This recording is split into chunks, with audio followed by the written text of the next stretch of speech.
5% of the planet are basically generational wealth.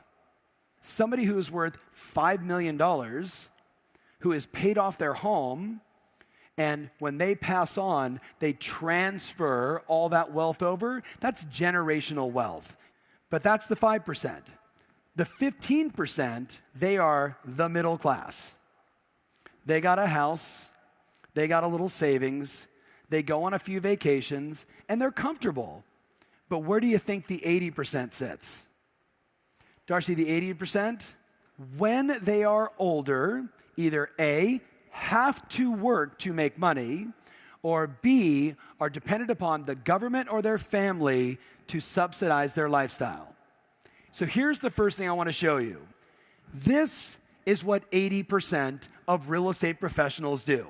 They get a commission check, and that check goes into their personal account. But this personal account is not an LLC, an S Corp. It's not a corporation, it's a personal thing. So what's rule number one? Should I have a corporation? Yes or yes? Because now you get all the tax advantages. Yes or no, guys?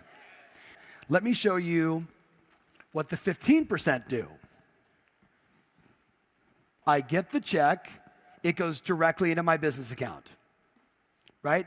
I get it wired in from escrow. I don't get physical checks anymore. The money just gets transferred over, but it goes into a business account, which means now, as you can see, I'm gonna have 4 different accounts at my bank.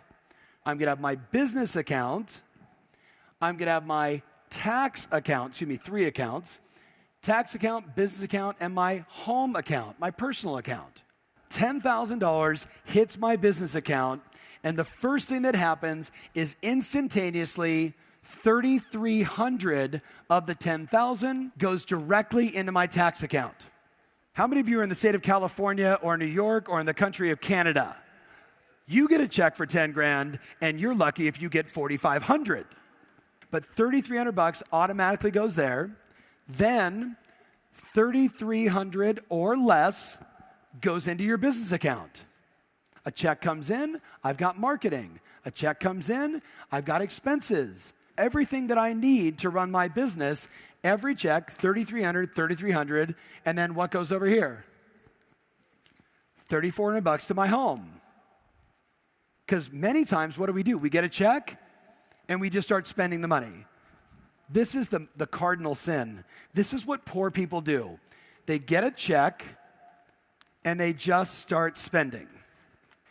This, my friends, is what the people do that take care of their money. They know Uncle Sam or Revenue Canada or Mexico, they're taking their money no matter what. So when I come in, that check comes in, it automatically goes there, I leave a piece here, and the balance goes here. This is what the wealthy agents do. It's a little more complex. You get a $10,000 check. The $10,000 check goes to what account? And 33% of it goes automatically where? To my tax account, because I don't really have 10,000. I really have 6,000 and change. This is where it gets interesting. It's where the money comes in and then it gets divided again. You're like, I need $4,000 a month to come into the home expenses, so I'm going to take, $2,000 of my 3,300. Where does the rest go? Do you have a retirement account? Do you put money in the stock market or in bonds or whatever you believe in, 401k? Why don't we call this the fun account? The fun account. I'm going to go spend this money on stupid stuff, or I'm going to take this money and I'm going to use it for vacations and holidays. There's no more information. That's it.